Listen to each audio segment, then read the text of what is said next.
আসসালামু আলাইকুম, কেমন আছেন সবাই? আশা করি সবাই ভালো আছেন। আজকে নিয়ে আসছি, দেখেই বুঝতে পারতেছেন, এখানে আছে পাস্তা। আমি পাস্তাটা কিভাবে রান্না করলাম সহজে ঘরোয়াভাবে সেটাই আপনাদের সাথে শেয়ার করব। এখানে আমি পানি গরম করতে দিয়েছি, পানিটা ফুটে ওঠার পর আমি পাস্তাগুলা দিয়ে দিচ্ছি, পাস্তাটা সিদ্ধ করে নেব। আর আমি আজকে পাস্তাটা রান্না করব চিকেন দিয়ে। এখানে আছে চিকেন, পেঁয়াজ আর কাঁচামরিচ। আমি চিকেনটাকে হালকা একটু ভেজে নিব, অল্প আছে ভেজে নিব। চিকেনটা একটু সিদ্ধ হওয়া পর্যন্ত লাল লাল করে চিকেনটা ভেজে নিব। এখানে আমি আমাদের যাদের বাচ্চারা প্রত্যেক দিন স্কুলে যায়, আমাদের প্রত্যেক দিন সকালবেলা একটা টেনশন থাকে যে আমরা টিফিনে কি দিব বাচ্চাদের। তার জন্য সহজে পাস্তাটা রান্না করে নিতে পারেন। এখানে আমি চিকেনটা দিয়ে দিলাম। চিকেন তো সব বাচ্চারাই মোটামুটি অনেক বেশি পছন্দ করে, যার কারণে আমি সাধারণত পাস্তাটা একটু চিকেন দিয়েই রান্না করার চেষ্টা করি। এখানে আমি চিকেনটা একটু হালকা ভেজে নিব। কে কীভাবে রান্না করেন জানি না, তবে আমার কাছে এভাবে অনেক সহজ মনে হয়, খুব তাড়াতাড়ি হয়ে যায়। এখন আমি এখানে একটু পেঁয়াজ আর কাঁচামরিচ দিয়ে দিলাম। অল্প কাঁচামরিচ দিয়েছি, যেহেতু বাচ্চারা খাবে, ওরা আবার বেশি ঝাল হলে আবার খেতে পারবে না, যার জন্য আমি দুটো কাঁচামরিচ দিয়েছি আর কি। কারণ এগুলো আমি একটু হালকা ভেজে নিব। তার মধ্যে একটু পরিমাণে আদা বাটা দিয়ে দিব। আদা বাটা এটা আপনাদের মানে যার যার ইচ্ছা, দিলে দিতেও পারেন, আবার না দিলেও হবে।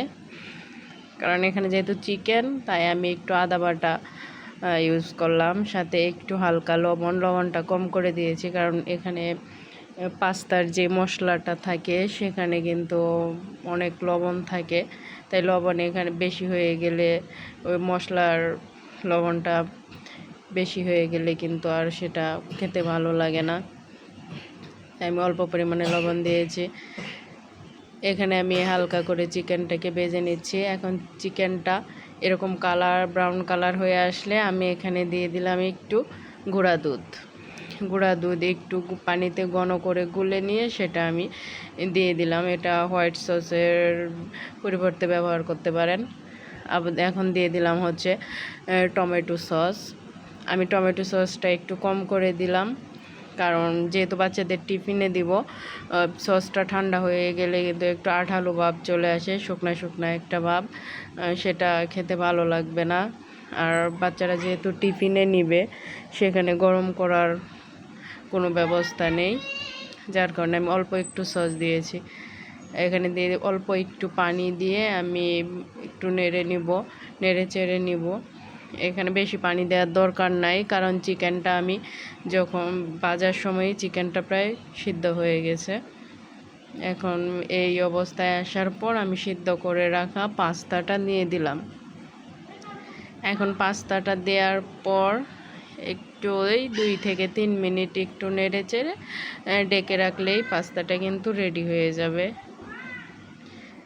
দেখেন কালারটা কিন্তু খুবই সুন্দর, খুবই লোভনীয় হয়েছে দেখতে, খেতেও কিন্তু অনেক মজা ছিল। আমার বাচ্চারা এই ধরনের খাবার খুব পছন্দ করে, পাস্তা, নুডলস, তারপর স্যান্ডউইচ, যার কারণে আমি ওদের টিফিনে এগুলো দেওয়ার ট্রাই করি। কারণ বাচ্চারা কিন্তু টিফিন তেমন খেতে চায় না, সকালে খেতে চায় না, যার কারণে টিফিনটা একটু বাড়িয়ে দিলে ওরা একটু খেয়ে নেয়। আর এটা কিন্তু আমি কিন্তু ইউটিউবে নতুন, যার কারণে ভুল হতেই পারে। আর ভিডিওটি ভালো লাগলে অবশ্যই লাইক, কমেন্টস আর সাবস্ক্রাইব করতে ভুলবেন না। আর ভিডিওতে কোনো ভুল হলে অবশ্যই বলে দিবেন। আল্লাহ হাফেজ।